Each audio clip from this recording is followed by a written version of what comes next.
Sunday morning. Sunday அப்படின்னாலே தன்னால எல்லாருக்கும் கண்டிப்பா அந்த லேசினஸ் வந்துரும். சாட்டர்டே நைட் ஒரு மூவி பார்த்துட்டு காலையில எழுந்திரிக்கும்போது கண்டிப்பா ஒரு 8:30 to 9 ஆயிரும் இல்லையா? அப்படிதான் எனக்கு அன்னைக்கு டே வந்து ஸ்டார்ட் ஆச்சு. மித்து அதை விட லேட்டா தான் எழுந்திரிச்சான். ஆனா எழுந்திரிக்கும்போது அப்பதான் எழுந்திரிச்சேங்கிற மாதிரியெல்லாம் இருக்க மாட்டான். பயங்கர ஆக்டிவா இருப்பான். இங்க குதிக்க, அங்க குதிக்க, மைலோ போட்டு ஒரு வழி பண்ண. இப்படிதான் அவனோட மார்னிங் ரொட்டீன் ஸ்டார்ட் ஆகும். சண்டே அப்படிங்கிறதுனால மதியம் கண்டிப்பா ஹெவியா தான் இருக்கும். அதனால காலையில லைட்டான பிரேக்ஃபாஸ்ட்டா அவனும் எதிர்பார்ப்பான். ஸோ ஒரு எக் அப்புறம் வந்து லிட்டில் ஜாய்ஸோட நியூட்ரி மிக்ஸ் வந்து கலந்து கொடுத்துருவேன் பால்ல. இதுல வந்து ragi, bajra, almonds and walnuts இருக்கு. And naturally sweeten jaggery and dads வந்து ஆட் பண்ணிருக்கு.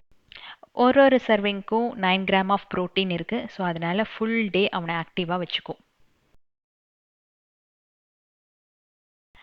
இது வந்து ஒரு third party lab tested product. அந்த ப்ராடக்ட்லேயே வந்து கியூஆர் கோட் இருக்கும்.